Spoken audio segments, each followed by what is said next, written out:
ഗോപിക സംസാരിച്ചപ്പോ ഋഷി മിഴി തുറന്നെങ്കിലും ഋഷിക്ക് പൂർണ്ണമായ ബോധം ഇനിയും വീണിട്ടില്ല.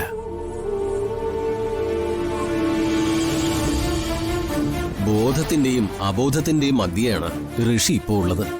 അതുകൊണ്ടാണ് ഗോപിക വിളിച്ചിട്ടും ഋഷി അറിയാത്തത്. കണ്ണു തുറന്നിട്ടുണ്ടെങ്കിലും കാഴ്ചകളൊന്നും ഋഷിക്കിപ്പോ വ്യക്തമാവില്ല. പേടിക്കണ്ട, അധികം താമസമില്ലാതെ തന്നെ ഋഷി പൂർണ്ണ ബോധത്തിലെത്തും. പഴയതുപോലെ തന്നെ എഴുന്നേറ്റ് ഓടിച്ചാടി നടക്കും. വേഗം തന്നെ രണ്ടുപേരും പൂർവ്വസ്ഥിതിയിലായി പഴയതുപോലെ ജീവിച്ചു തുടങ്ങും. സമാധാനമായിട്ടിരിക്കെ.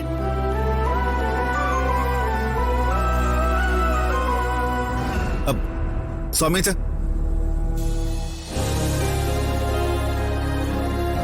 ചേച്ചി, ഞാൻ വീട്ടിലേക്കൊന്ന് വിളിക്കട്ടെ? നിങ്ങൾക്കുണ്ടായ ഇംപ്രൂവ്മെന്റ്സ് ഇപ്പൊ തന്നെ അമ്മയും മുത്തശ്ശി അറിയിച്ചേക്കാം.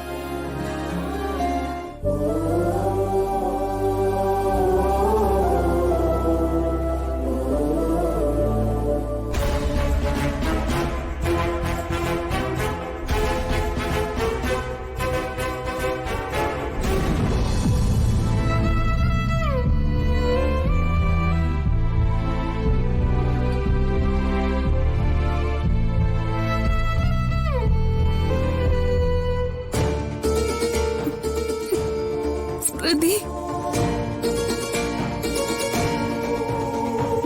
സ്മൃതി, സ്മൃതി.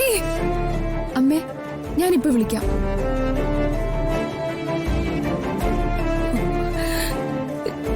സ്മൃതി.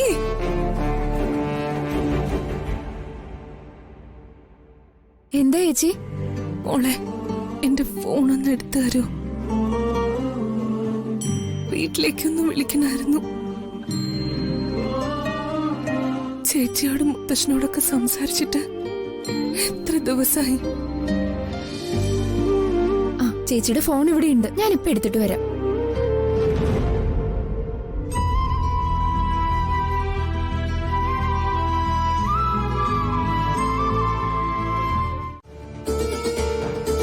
അതിന് നിൽക്കരുത്, അങ്ങനൊരു തീരുമാനം എടുക്കരുതെന്ന് ഞാനൊരു 100,000 വട്ടം അവളെ ഉപദേശിച്ചതാ.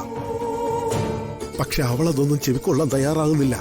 ചേച്ചി എങ്ങനെയെങ്കിലും ഈ തീരുമാനത്തിൽ നിന്ന് പിന്തിരിപ്പിക്കണം. പിന്തിരിപ്പിച്ചേ തീരൂ. അതിനൊരു കാരണമുണ്ട്. മനസ്സിലായില്ല, നീ എന്താ ഉദ്ദേശിക്കുന്നേ? സിദ്ധാർത്ഥേട്ടനെ കുറിച്ച് മുത്തശ്ശനോ ചേച്ചിക്കോ അധികം ഒന്നും അറിയില്ലല്ലോ. ഇല്ല. സിദ്ധുവേട്ടൻ സാധാരണ ആളുകളെ പോലെ അല്ല മുത്തശ്ശ. പിന്നെ മാനസിക നില തെറ്റിയ ഒരാളാ സിദ്ധുവേട്ടൻ.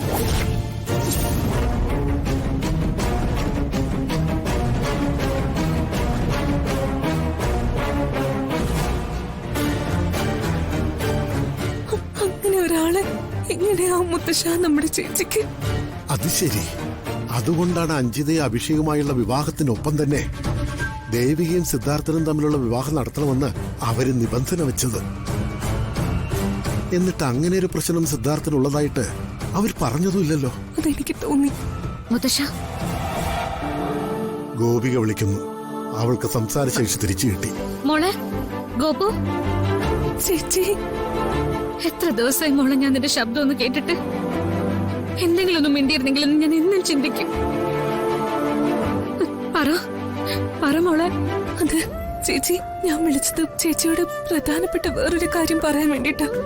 എന്താ മോളെ, പറ. അവിടെ ആശുപത്രി വെച്ച് ചേച്ചി എന്നോട് പറഞ്ഞ കാര്യങ്ങളൊക്കെ എല്ലാം ഞാൻ കേൾക്കുന്നുണ്ടായിരുന്നു. ഞാൻ പറയുന്നത് ചേച്ചി കേൾക്കണം.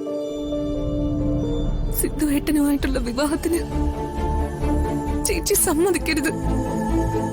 മോളെ, അത് ചേച്ചി, അതൊരു മുതലെടുപ്പാ. ചേച്ചി അതിന് നിന്ന് കൊടുക്കരുത്. മോളെ, നീ എന്താ ഈ പറയുന്നേ? സിദ്ധുവേട്ടനെ കുറിച്ച് ചേച്ചിക്ക് ഒന്നും അറിയില്ല. അത് ചേച്ചി അറിയണം.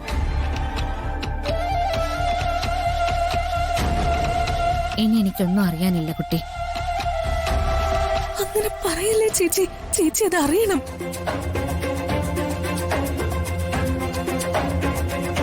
സ്മൃതി വരുന്നുണ്ട്. ഞാൻ പിന്നീട് വിളിക്കാം. മുത്തശ്ശനോട് ഞാനൊരു കാര്യം പറഞ്ഞിട്ടുണ്ട്. മുത്തശ്ശൻ അത് പറയും. ഞാൻ വിളിക്കാം.